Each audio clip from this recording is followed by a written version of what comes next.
She's only one of thousands of Yemeni women struggling to meet their families' needs because of the war. Afrah lost her husband and she's been displaced twice, with her 3 kids in tow. She makes and sells women's clothes on the streets of the city. Before the war, our situation was very good. We were economically stable. But since the war, it's been very difficult. We were displaced in a very cold weather and reached a tent with no covers to protect us from the cold. And at that time, there was no NGO supporting the camps. I had to look for an occupation. Sewing has been my hobby since I was 8 years old, and I had to take care of my family.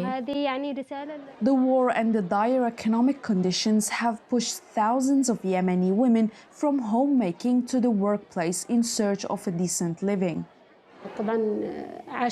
Women before the war in Yemen had a stable life, socially and economically. But now they are the most affected from the war, and they are the ones who pay the price.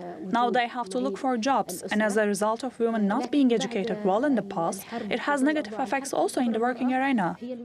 In Yemen, women live under constant war along with psychological burdens and social pressures. Yet they have proven their success and ability to support their families despite all the obstacles and difficulties. The Center for Strategic Studies in Sana'a suggests that there is no accurate figure to compare the percentage of working women before and after the war. But according to Afrah Jibril, Yemeni women have become more involved in the workforce since the war. And many are now the breadwinners for their families after the death of their male relatives.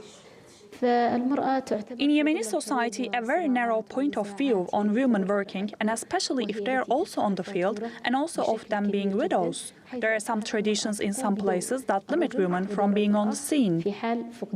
Despite the challenges and poor support for women's efforts, advocates say Yemeni women are the ones who have kept their community alive. Sena Saylan, TRT World.